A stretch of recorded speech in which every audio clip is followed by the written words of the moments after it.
Hi, it's Kyle from Bitewing Games, and today we're going to be taking a look at how to play Ego in an overview. I'm not going to go over every detail or the setup.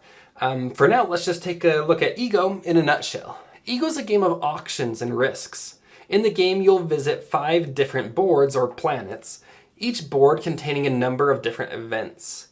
You'll visit them in a path from left to right. You'll always start in the solar system and end at the arrival board, with 3 boards in between on your journey.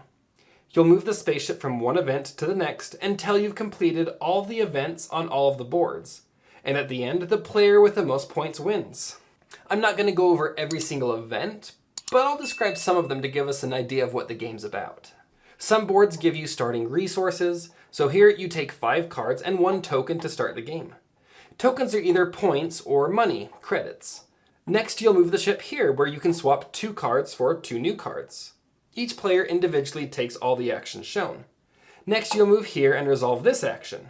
I'll skip the next 2 events for just a minute, but you'll move from one area to the next, completing the events. The basic events let you gain or exchange resources. Here, you gain one of the available actions. Multiple people can take the same action. Here, you can exchange some credits for tokens. Here you can change tokens to discard some bad offense tokens. And here you can discard tokens to earn points. So you can convert a lot of different tokens and cards and things, but the real meat and the fun of the game comes in the 2 events that I skipped. So let's look at those now. When the ship moves here, players will take turns choosing to take the risk or be a wimp and pass. If you take the risk, you will reveal the number of cards shown. If any cards show the indicated matching symbols, you get to keep those cards, but you do so at a risk. Thematically, you have offended the aliens, and you gain offense tokens shown here. At the end of the game, you'll gain or lose points based on the number of offense tokens you've collected. But you need cards in your hand, so sometimes the risk is worth it. And sometimes the risk can really pay off. If all the revealed cards match, you don't take any offense tokens. So you got 4 cards and no offense tokens. And if none of them match, you gain no cards, but you also don't take any offense tokens. Most of the boards will include this risk event, which is good because you need cards for the next event. The next event is an auction. When the ship moves here, the first player will start the auction by playing a card with a matching symbol. Then the next player clockwise can lay 1 card to match or beat the bid. Then the next, and so on.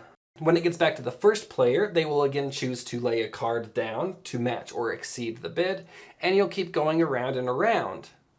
Or at any point you can pass, dropping out of the bid. Once you pass, you discard any cards that you bid, and you gain the highest valued token. So here you take the 5. That means you will be the 5th person to pick your benefit from one of these 5 options.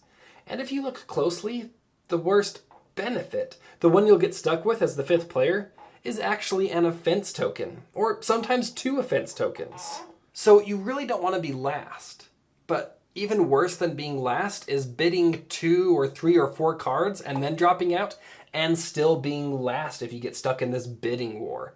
So you really need to know when is it best just to bow out, because maybe it's not that bad to get an offense token. Because remember, you can exchange some tokens to just get rid of those offense tokens later. So maybe it's best to drop out of an auction early and conserve your cards for a future auction, because there's quite a few auctions throughout the game.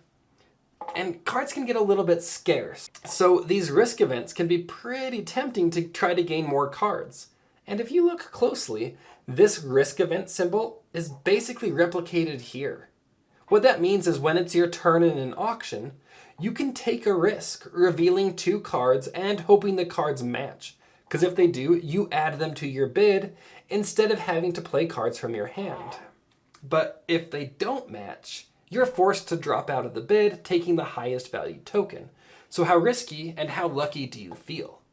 And I know I'm mentioning all this risk, but that doesn't mean the game is just pure luck. There are just 4 symbols or resources in the deck, and there's a wild. So most of the time you'll have well over a 50% chance of success, meaning most of the time you'll succeed in getting more cards. But most of the time you'll also be getting an offense token to go along with that risk. Most of the auctions function the same, but there are a few simultaneous silent auctions where players will all get a certain number of cards and then simultaneously reveal them, and the player who's placed the most matching symbols wins the auction.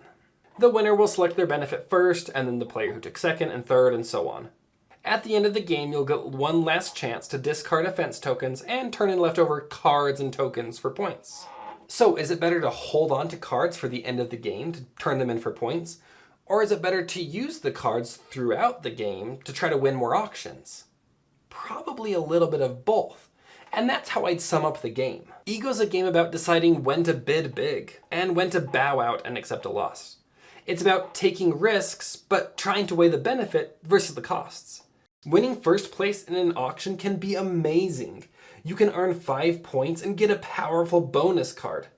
But winning second can be expensive and sometimes isn't that lucrative. You would have been better off dropping out of the auction early and saving more cards for later. With your credits, should you save them for the end of the game, turning them in for big points? Or should you spend them now to get rid of offense tokens? It's a game of this or that, and only time will tell if you made the right decision and outsmarted your opponents. There are also some expansion boards you can add to lengthen the trip. These boards will give you bonuses for having specific cards, or will provide auctions where credits, instead of symbols on cards, are being bid.